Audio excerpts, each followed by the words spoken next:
예레미야서 12장 1절부터 17절까지인데 전부 다 읽기 좀 길어서 1절부터 8절까지 쭉 교독으로 저하고 한 절씩 읽으시고요. 이어서 16절, 17절도 교독으로 그대로 읽도록 하겠습니다. 제가 먼저 읽겠습니다.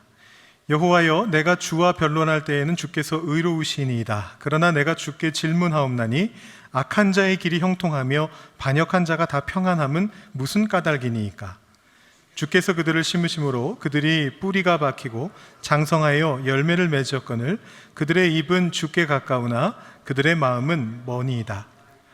여호와여, 주께서 나를 아시고 나를 보시며 내 마음이 주를 향하여 어떠함을 감찰하시오니 양을 잡으려고 끌어냄과 같이 그들을 끌어내시되 죽일 날을 위하여 그들을 구별하옵소서. 언제까지 이 땅이 슬퍼하며 온 지방의 채소가 마르리이까? 짐승과 새들도 멸절하게 되었사오니 이는 이 땅 주민이 악하여 스스로 말하기를 그가 우리의 나중 일을 보지 못하리라 함이니이다. 만일 내가 보행자와 함께 달려도 피곤하면 어찌 능히 말과 경주하겠느냐? 내가 평안한 땅에서는 무사하려니와 요단 강물이 넘칠 때에는 어찌하겠느냐? 내 형제와 아버지의 집이라도 너를 속이며 내 뒤에서 크게 외치나니 그들이 내게 좋은 말을 할지라도 너는 믿지 말지니라. 내가 내 집을 버리며 내 소유를 내던져 내 마음으로 사랑하는 것을 그 원수의 손에 넘겼나니 내 소유가 숲속의 사자같이 되어서 나를 향하여 그 소리를 내므로 내가 그를 미워하였음이로라. 16절 17절입니다. 그들이 내 백성의 도를 부지런히 배우며 살아있는 여호와라는 내 이름으로 맹세하기를 자기들이 내 백성을 가리켜 바알로 맹세하게 한 것 같이 하면 그들이 내 백성 가운데에 세움을 입으려니와 그들이 순종하지 아니하면 내가 반드시 그 나라를 뽑아 멸하리라. 여호와의 말씀이니라. 아멘. 우리나라의 대표적인 위인 중에 이순신 장군이라는 분이 있습니다. 모르면 간첩입니다. 이순신의 별명은 성웅입니다. 거룩한 영웅이라는 그런 별명을 가지고 있습니다. 대체 어떤 사람이길래 장군인데 거룩하다는 말까지 붙은 사람일까요? 제가 궁금해가지고 어릴 적에는 그냥 그런가 보다 하고 자라다가 자라면서 그게 궁금해져서 제가 고등학생 때였는지 대학생 때였는지 정확하게 기억은 안 나는데 한번 파봐야겠다 이런 생각을 했습니다. 이 사람이 정말 약점이 없는 거룩한 영웅이 맞나 궁금해져가지고 한번 파보기로 했습니다. 근데 그 당시에는 뭐 인터넷 이런 게 있던 때가 아니고 발달할 때가 아니니까 이제 그걸 찾으려면 도서관 가가지고 뭐 역사학자들이 써놓은 무슨 논문 같은 것도 살펴보고 뭐 역사 책도 들여다보고 막 이러면서 난중일기를 읽어보고 이러면서 이분에 대해서 찾아봤는데 그렇게 찾다가 놀라운 걸 발견하게 됐습니다. 이분이 성인이 맞더라고요. 아무리 찾아봐도 약점이 없습니다. 정말 신기한 분이었습니다. 완벽합니다. 장군으로서만 완벽한 게 아니고 인간으로서도 너무너무 완벽한 겁니다. 어느 정도냐 하면 이건 하나의 예시일 뿐인데 무려 장군씩이나 되시는 분이, 장군이라면 이렇게 칼 뽑아 들고 막 우격다짐으로 돌격하고 이러셔야 될 것 같은데 장군씩이나 되시는 분이 거의 윤동주 시인 수준의 감수성을 가지고 계십니다. 여러분도 잘 아시는 시가 있지 않습니까?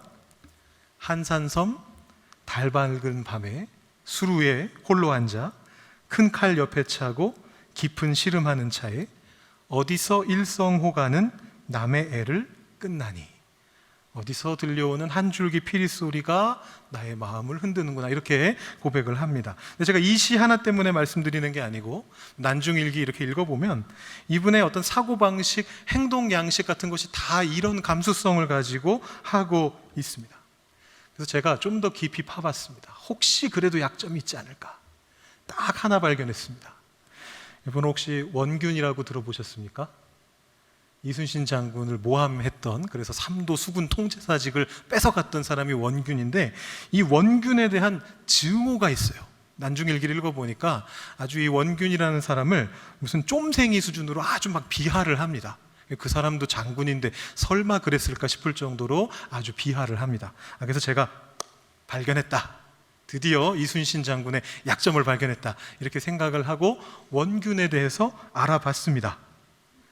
그리고 원균을 알아보면 알아볼수록 이런 결론에 도달하게 됐습니다. 아, 원균에 대해서 저 정도만 말한 걸 보니까 이순신 장군은 역시 성인이 맞구나 이런 생각을 하게 됐습니다.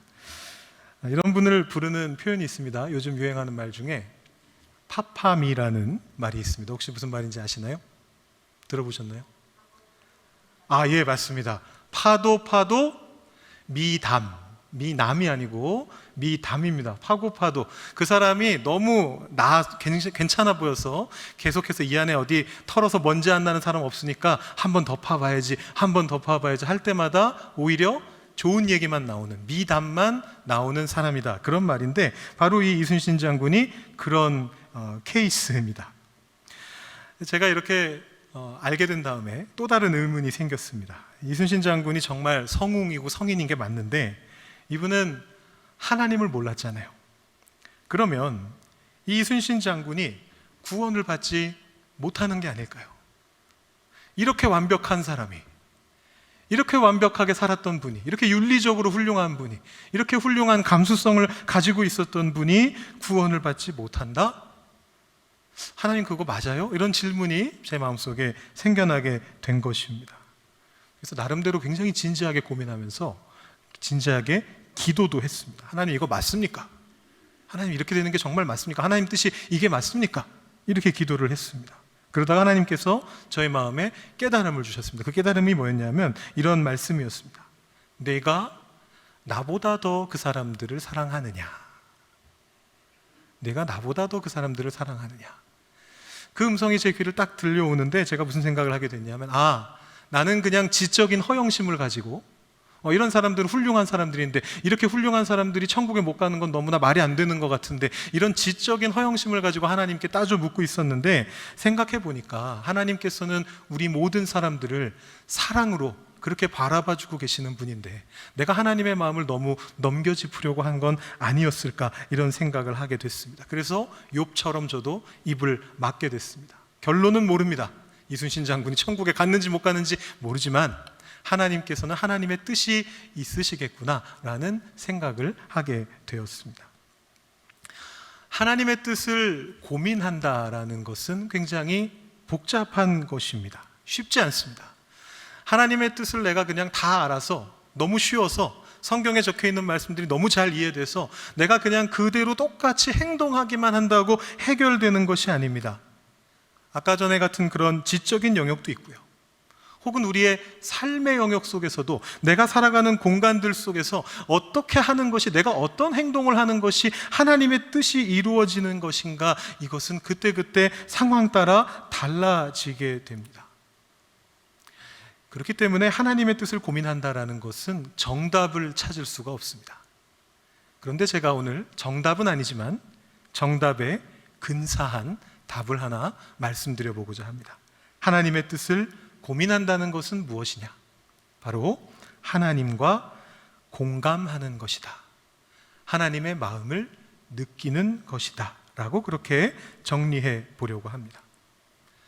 우리와 하나님의 사이에, 우리의 삶과 하나님 사이에 접점이 있다라고 생각할 때, 관심이 있다라고 생각할 때 바로 하나님께 공감할 수가 있습니다. 관심도 없는 일에는 전혀 공감이라는 걸 할 수가 없거든요. 젊은 층에 유행하는 이야기 중에 T의 공감이라는 말이 있습니다. 혹시 들어보신 적 있으신가요? T라고 하는 거는 MBTI 말하는 건데요, 성격 유형 검사를 말하는 건데, T하고 F의 두 가지 성향이 있습니다. T는 이성 중심, 머리로 생각하는 사람, thinking이라는 뜻이고요. F는 feeling, 감정 중심, 감성 중심의 사람들을 부르는 표현입니다. 그런데 이 T는 감성이 움직이지 않고 머리만 움직이기 때문에 남들한테 잘 공감을 못 해준다, 이래가지고 T의 공감이라는 것이 밈처럼 나오고 있습니다. 대표적으로 예를 들면 이런 것입니다. 자, 누가 만났습니다. 연인이라고 해도 되고요, 아니면 아주 친한 친구 사이라고 해도 되겠습니다. 만났습니다. 그리고 이렇게 얘기합니다. 나 너무 피곤해서 드라이 샴푸로 대충 하고 왔어. 이렇게 얘기를 했습니다. 그러면 T는 어디에 꽂히느냐 하면 여기에 꽂힌다는 거예요. 얼마나 꽂혔는지 엄청나게 큰 글자로 새빨갛게 드라이 샴푸 이렇게 적혀 있습니다. 딱 듣는 순간 무슨 생각을 하게 되냐면, 드라이 샴푸? 그게 뭐야? 야, 이렇게 바쁠 때 이렇게 이럴 때를 대비한 어마어마한 물건이 있었단 말이야? 이런 생각이 딱 든다는 거예요. 그래서 뭐라고 얘기하느냐 하면, 야, 드라이 샴푸가 뭔데? 그거 어떻게 하는 건데? 이러고 말을 하게 된다는 거예요. F가 원하는 답은 뭘까요? 네, 그렇죠? 나 너무 피곤해서 여기에 좀 초점을 맞춰주길 바란 건데 드라이 샴푸에 꽂혀서 얘기하니까 T는 공감도 할 줄 몰라, 이런 식의 얘기들이 떠도는 겁니다. F가 원했던 건 이런 말이죠. 피곤해? 아이고 힘들겠다. 무슨 일 있어? 이런 거를 원했던 거죠. 근데 사실은 T도 공감할 줄 안다는 겁니다. T의 방식으로 공감을 하는데, T가 공감하는 방법은 뭐냐 하면 문제를 해결해 주는 해결책을 제시하는 것으로 그걸 한다고 합니다. 공감을 한다고 합니다. 내가 사랑하는 사람이 이 문제 때문에 힘들어하고 있으니까, 피곤해하고 있으니까 피곤함의 원인이 무엇이고 그걸 해결하는 것이 무엇인지 방법을 찾아내가지고 이 사람이 더 이상 피곤하지 않게 해주는 게 T의 공감 방식이라는 거예요. F가 원하는 건 자기 감정을 들어달라는 거니까 그렇게 해서 좀 싸우게 될 때가 있다는데, 오히려 T인 사람이, 이성 중심의 사람이 괜히 공감한다는 느낌으로 아, 그렇구나, 힘들었겠구나, 그랬구나, 이렇게 말을 하면 그건 오히려 관심이 없다는 뜻이라는 겁니다. 자기가 정말 관심이 있는 사람이면 어떻게든 그 문제를 해결해 주려고 하는 게 T의 공감 방식이기 때문에, 누가 뭐 이런 얘기를 할 때 나 너무 피곤해 이런 얘기할 때 아, 그렇구나, 힘들겠구나 이렇게 말하면 그거는 오히려 T의 공감이 아니다, 이렇게 이야기를 합니다. 관심도 없는 일에 진정으로 공감할 수는 없다라는 것입니다. 진짜 공감은 내가 관심이 있는 사람, 관심 있는 일에 공감하는 것입니다. 하나님께서 우리의 삶에 관심이 없으시다면 하나님은 우리에게 공감하지 않으실 거예요. 반대로 우리도 우리의 삶과 하나님 사이에 관련이 없다라고 생각한다면, 관심이 없다고 생각한다면 우리는 하나님께 공감할 수 없을 것입니다. 이건 너무나 당연한 것입니다. 그렇기 때문에 여기에 한 가지 믿음이 전제되는 겁니다. 우리의 삶과 하나님 사이에는 반드시 깊은 관련이 있다. 하나님은 우리의 삶 구석구석에 관심을 가지고 계시고, 내가 그것을 하나님께 말씀드릴 때 하나님은 나에게 공감하고자 하신다라는 것을 우리가 믿는 믿음 가운데 하나님 앞으로 나아가는 것입니다. 성경이 그런 말씀을 많이 우리에게 해줍니다. 오늘 말씀도 그 중에 하나입니다. 오늘 말씀의 주인공은 예레미야라고 하는 사람인데요, 이 예레미야는 하나님의 뜻을 전하는 예언자였습니다. 그러니까 하나님 마음을 잘 아는 사람이죠. 그런데도 불구하고 예레미야가 좀처럼 하나님께 공감하지 못하는 지점이 있었습니다. 그게 뭐냐 하면, 예레미야는 하나님의 뜻을 따라서 하나님의 말씀을 잘 전한다고 생각을 했는데, 정작 사람들은 이 예레미야에게 공감해 주지 않는 거예요. 예레미야의 말을 들어주지 않는 거예요. 오히려 비난하고 비방했습니다. 심지어 가까운 사람들이. 오늘 읽은 말씀 바로 앞에 보시면 11장 19절 말씀, 20절 말씀 이렇게 보시면은요, 바로 그 직전에 예레미야의 고향 사람인 아나돗 사람들이 예레미야를 비방하는 것을 듣고 예레미야가 이렇게 토로합니다. 나는 끌려서 도살당하러 가는 순한 어린 양 같습니다. 이사야서에서 고난당하는 종에게 쓰였던, 그리고 예수님의 십자가 고난에 쓰였던 바로 그 묘사인데, 예레미야가 지금 그렇게 느낀다는 거예요. 내 고향 사람이, 내 가족이, 내 친지가 나를 공격합니다. 내가 하나님 일 하려고 하는데요. 그러면서 20절에 보시면 원통함을 주님께 아뢰었다. 사람의 마음을 감찰하시는, 사람의 마음을 아시는 하나님께 원통함을 아뢰었다라고 이야기합니다. 예레미야는 요즘식으로 말하면 F 성향의 사람이거든요. 눈물의 예언자라고 불렸습니다. 아주 감정적인 사람이었고, 이 일 때문에 가까운 사람들이 자신을 공격하는 문제 때문에 아주 동요했습니다. 하나님이 그것에 대해서 뭐라고 답하셨느냐 하면 11장 말씀인데 22절 23절에 보면, 예레미야를 괴롭힌 이 아나돗 사람들을 하나님께서 벌하실 것이다, 남는 자가 없을 것이다, 이렇게 대답해 주셨습니다. 자, 그러면 답이 된 거잖아요. 예레미야가 하나님 일을 하다가 비난 비방을 당했는데 하나님이 그들을 벌하실 거래요. 그럼 하나님이 답을 주신 거지 않습니까? 그런데 예레미야는 지금 거기에 만족하지 못합니다. 아직 그의 감정이 상해 있습니다. 그래서 오늘 읽은 말씀에서 이런 식으로 이야기를 전개합니다. 이 말씀은 중요하기 때문에 제가 한번 읽어드리겠습니다. 여호와여, 내가 주와 변론할 때에는 주께서 의로우시나이다. 그러나 내가 주께 질문하옵나니 악한 자의 길이 형통하며 반역한 자가 다 평안함은 무슨 까닭이니까? 갑자기 예레미야가 T로 바뀌었나요? 아주 이성적인 질문을 하고 있습니다. 왜 세상에 악이 번성합니까? 악한 자들이 왜 형통하고 왜 평안합니까? 이런 말을 합니다. 하박국도 이런 질문을 했었는데 신정론이라고 하는 주제입니다. 하나님, 왜 하나님이 전능하시고 선하신데 세상에 악이 있습니까? 이런 질문입니다. 그런데 사실은요, 예레미야는 그 답에 대해서 별로 관심이 없습니다. 예레미야는 지금 속마음은 뭐냐면 다른 데 있어요. 오늘 말씀의 가장 핵심 포인트인데요, 한번 짚어보면 이런 내용입니다. 여러분, 지금 맥락을 다시 한번 정리해보면 이런 맥락이었습니다. 예레미야가 하나님께 토로했잖아요. 저를 죽이려고 합니다. 제 가까운 사람들이 저를 공격합니다.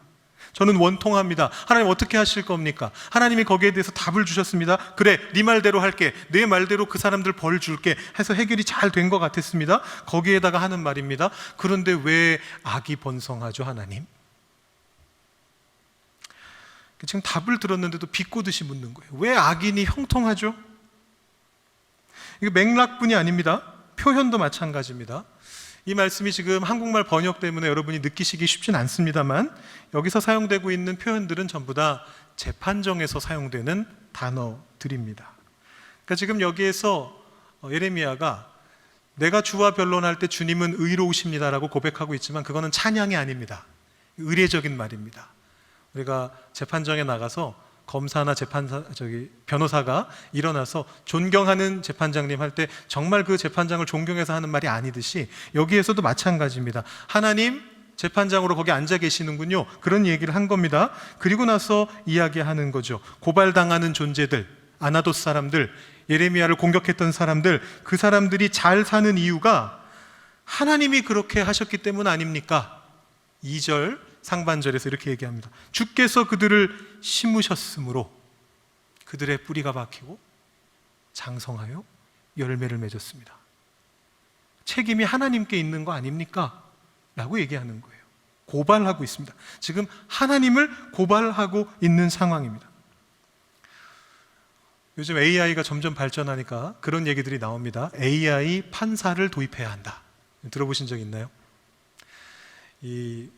판결이, 사법부의 판결이 국민들의 어떤 감정을 따라가지 못하는 경우들이 있습니다. 아주 강력 범죄를 저질렀는데, 예를 들어 살인을 저질렀는데 국민들 생각할 때는 이건 최소 무기징역이다. 사형은 못 줘도 무기징역은 줘야지. 안 그러면 25년은 줘야지. 이렇게 생각하는데 판사는 이 사람은 초범이고 지금 반성하고 있고 실수였고 이러이러해서 결과적으로 징역 5년이다. 이렇게 판결을 한단 말입니다. 그러면 사람들이 들끓어서 얘기합니다. 판사 이제 AI한테 맡기자. 선진국에서 판사 수입해오자, 이런 얘기를 한단 말이에요. 근데 지금 예레미야가 하나님께 지금 마치 그런 형식으로 이야기하고 있는 겁니다. 판사가 판사 노릇 제대로 못하고 있으니까 이런 일이 일어나는 거 아닙니까, 하나님? 이렇게 말하고 있는 겁니다. 무엄하죠. 상당히 무엄합니다. 그러니까 지금 T의 표현을 가지고 왔습니다만 예레미야는 여전히 F로 말하고 있는 겁니다. 감정적으로 말하고 있습니다. 서운한 겁니다. 원통한 겁니다. 4절에 보면 예레미야는 결국 그 악인들이 이 예레미야 자신을 비방할 것을 미리 예견하면서 아주 기분이 상해 있습니다. 그가 우리의 나중 일을 보지 못하리라. 예언자인데 미래를 예견하지 못할 것이다라는 비방을 받을 것에 대해 기분 나빠하고 있습니다. 감정을 표출하고 있습니다. 여기서 재밌는 것은 하나님의 반응입니다. 하나님께서 이 예레미야에게 어떻게 말씀하시느냐? 하나님께서도 감정을 표출하십니다. 성경 속에 하나님의 감정이 표출되어 있는 곳이 많지는 않지만 몇 군데가 있는데 이 말씀이 그 중 하나입니다. 크게 두 가지 주제로 하나님 감정이 나타나는데 결국은 하나로 묶이는 건데요. 그 공통의 큰 주제는 뭐냐 하면 너는 왜 내 마음을 몰라주니? 라는 그런 이야기입니다. 이 주제 안에서 두 가지 세부적인 주제가 나오고 있습니다. 먼저 5절과 6절 말씀을 보시면 예레미야의 이 고발에 대한 하나님의 직접적인 답변이 나오고 있습니다.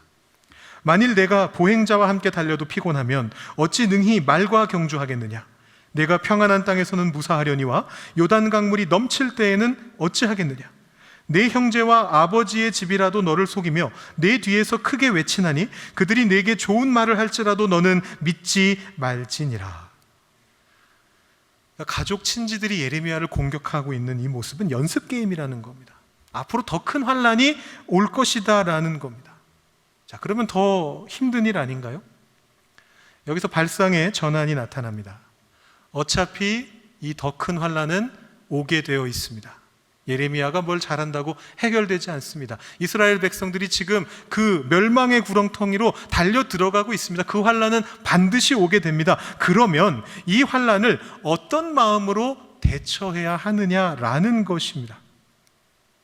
지금의 이 작은 환란을 향후에 더 큰 환란을 이겨내기 위한 훈련으로 받아들이라라는 그런 마음가짐을 촉구하시는 겁니다. 물론 이 말이 내가 지금 것도 견디기 힘든데 아니야, 이건 널 키우기 위한 훈련이니까 그냥 버텨내, 이런 의미로 말씀하신 것은 전혀 아닙니다. 오히려 이런 의미입니다. 야, 고생 많다. 내가 너를 잘 아는데 그 정도는 내가 훈련으로 버틸 수 있을 거라고 생각한 거야. 앞으로 더 힘든 일이 오겠지만 이 경험을 바탕으로 이겨낼 수 있을 거야. 내가 같이 할게. 이해해줘. 라는 그런 의미로서 말씀하시는 겁니다. 왜 내 마음을 몰라주느냐라는 것입니다. 이것은 널 위해 준비한 것이고 네가 이겨낼 수 있기 때문에 한 것이고 그런 내 마음을 네가 알아줬으면 좋겠다라는 그런 이야기를 하고 있습니다. 이어지는 7절부터 11절까지의 말씀은 주제가 조금 바뀝니다만 기본적으로 내 마음을 알아달라라는 그 하나님의 마음은 변하지가 않습니다. 7절부터 11절 말씀이 좀 긴데요, 내용이 좀 복잡한데 여러분 그 내용을 다 이해하지 못하셔도 상관없습니다. 중요한 건 여기에서 하나님의 감정이 엄청나게 표출되고 있다는 걸 이해하는 겁니다. 7절 보시면 내가 내 집을 버리며 내 소유를 내던져 내 마음으로 사랑하는 것을 그 원수의 손에 넘겼나니. 내 집입니다. 내 소유입니다. 내 마음으로 사랑하는 것입니다. 사랑하는 것을 억지로 강제로 버리게 된 그 아픈 마음이 드러나고 있습니다. 이유는 하나님이 사랑한 그 존재가 이스라엘 백성이 하나님의 마음을 알지 못하고 오히려 하나님께 대들고 하나님을 거역했기 때문에 하나님이 그를 미워하게 되셨기 때문이라고 8절 말씀에 나타나고 있습니다. 그리고 계속해서 9절, 10절, 11절에 하나님의 감정이 드러나는 단어들이 사용됩니다. 기쁨이란 단어도 나오고 슬픔이란 단어도 나오고 분노라는 단어도 나옵니다. 여기서 하나님은 아주 철저히 감정적이십니다. 감정적이신 이유가 있습니다. 딱 하나입니다. 내 마음을 알아달라는 것입니다. 왜냐? 예레미야도 감정적인 사람이거든요. 예레미야라면 내 마음을 이해해 줄 수 있을 거다라고 생각하신 겁니다. 그래서 그 예레미야에게 자신의 감정을 있는 그대로 쏟아 놓으십니다. 이해해 줄 것을 믿고서 강한 표현을 서슴지 않으시는 겁니다. 자신의 가족, 친지, 동양 사람들이 자신을 공격한 것 때문에 예레미야가 힘들어하고 있었거든요. 근데 하나님도 사실 똑같았거든요. 하나님이 가장 사랑하시는 가족인 유다 왕국이 하나님을 배반한 것 때문에 하나님이 얼마나 힘들어하고 계신지를 짐작해 달라고 부탁하고 계시는 것입니다. 여러분, 예레미야가 공감했을까요? 네, 공감했습니다.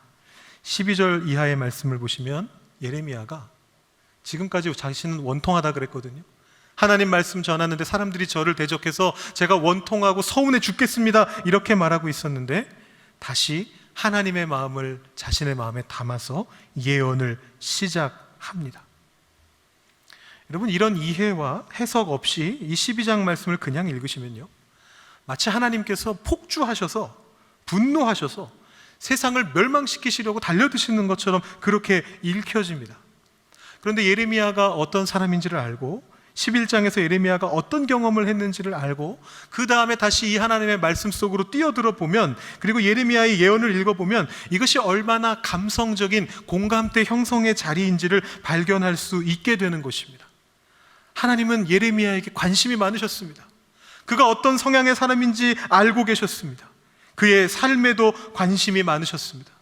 예레미야도 마찬가지였습니다. 하나님께 관심이 많았습니다. 그래서 지금 이 자리에서 하나님과 예레미야가 공감을 형성하게 되는 것입니다. 그 다음에 순종하라라는 명령이 나오게 됩니다. 이스라엘 백성이 하나님의 마음과 공감해서 하나님을 잘 따라오게 된다면 그들이 세움을 입게 될 것이지만 순종하지 않으면 멸하리라 라는 하나님의 말씀이 주어지고 있습니다. 이 순종에 대한 명령은 단순히 복종하라라는 것이 아니고 공감을 전제하는 것입니다. 하나님께서 우리의 삶 순간순간의 모든 영역 속에 관심이 있으시다는 겁니다. 그리고 그 관심이 그냥 가벼운 관심이 아니고 그렇다고 스토커의 관심도 아니고 부모의 관심, 절친의 관심, 연인의 관심이다라는 것입니다.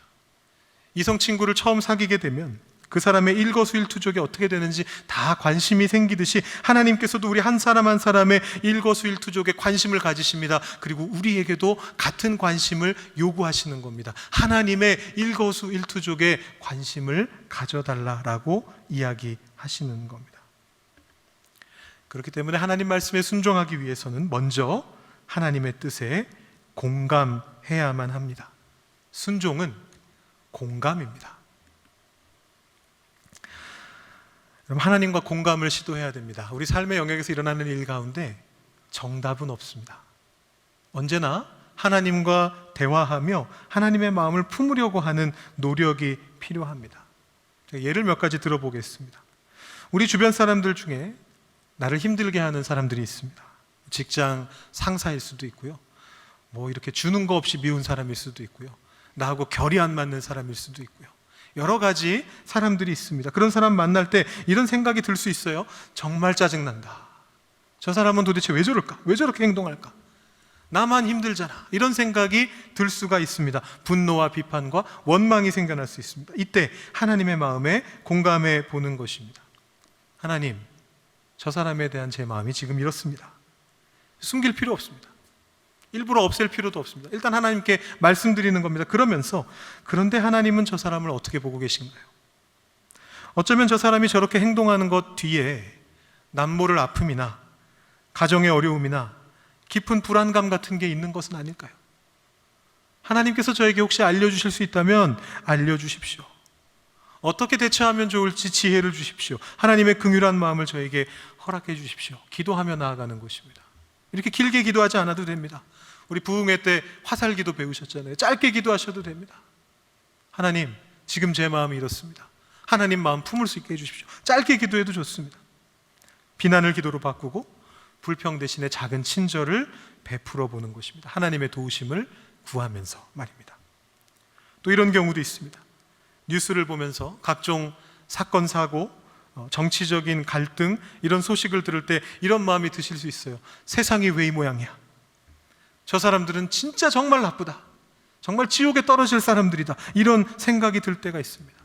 이때도 생각을 잠깐 멈추고 내 생각을 잠시 멈추고 하나님 마음에 공감해 보는 겁니다. 하나님, 이 깨어진 세상을 보며 얼마나 마음이 아프세요?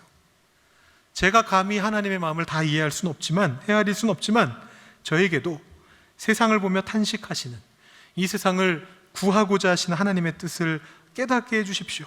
그렇게 기도하면서 그 일로 고통받는 사람들이나 그 일에 책임이 있는 자들을 위해서 중보하고 괜히 자극적인 어떤 가짜 뉴스나 혐오 표현 이런 것들을 퍼뜨리지 않고 오히려 내가 할 수 있는 작은 도움이라도, 그게 뭐가 됐든 간에 기부라도 아니면 자원봉사라도 어떤 작은 도움이라도 베풀면서 하나님의 마음을 품어가는 것입니다. 다른 경우들도 다 마찬가지입니다. 내 마음을 몰라주는 배우자, 부모님, 자녀와 갈등이 생길 때 서운해하고 억울해하기보다 하나님께 먼저 마음을 올려드리고 우리 가정을 향하시는 하나님의 마음을 헤아려 보고 내가 옳다라는 마음을 잠시 내려놓고 대화할 수 있습니다. 갑자기 꽁돈이 생겼을 때, 갑자기 여유 시간이 생겼을 때 나 중심으로 소비 계획을 세우고 행동하기보다 하나님께 한번 올려들어 볼 수 있습니다. 이것을 어떻게 사용하길 원하십니까? 여쭤보고 하나님 나라와 그의 의를 위해 흘려보낼 수도 있습니다. 핵심은 하나님 마음에 공감하는 것입니다. 의무감이 아니라 공감을 바탕으로 자발적인 순종의 길로 나아갈 때 그 순종에서 아름다운 결과가 꽃 피어나게 되는 것입니다. 말씀을 정리합니다. 하나님께서 요구하시는 순종은 주인의 명령에 마지못해 따르는 종의 복종이 아닙니다. 사랑하는 이의 아픔을 알기에 기꺼이 함께 짐을 지려고 하는 친구나 연인의 동참입니다. 그리고 부모님의 마음을 헤아려 드리고 기쁘게 해드리려고 하는 자녀의 결단입니다. 공감했기 때문에 기꺼이 따르는 것, 그것이 바로 하나님께서 원하시는 진짜 순종입니다. 완벽하지 않아도 괜찮습니다. 하나님 마음 알기 위해 계속해서 말씀에 집중하고 기도하는 마음으로 나아갈 때 하나님께서 여러분들에게 그 마음을 허락해 주실 것입니다. 의무의 돌덩이를 지고 가는 신앙이 아니라 사랑의 마음을 품고 주님과 함께 기쁨의 춤을 추며 나아가시는 여러분들 되시기를 축복합니다.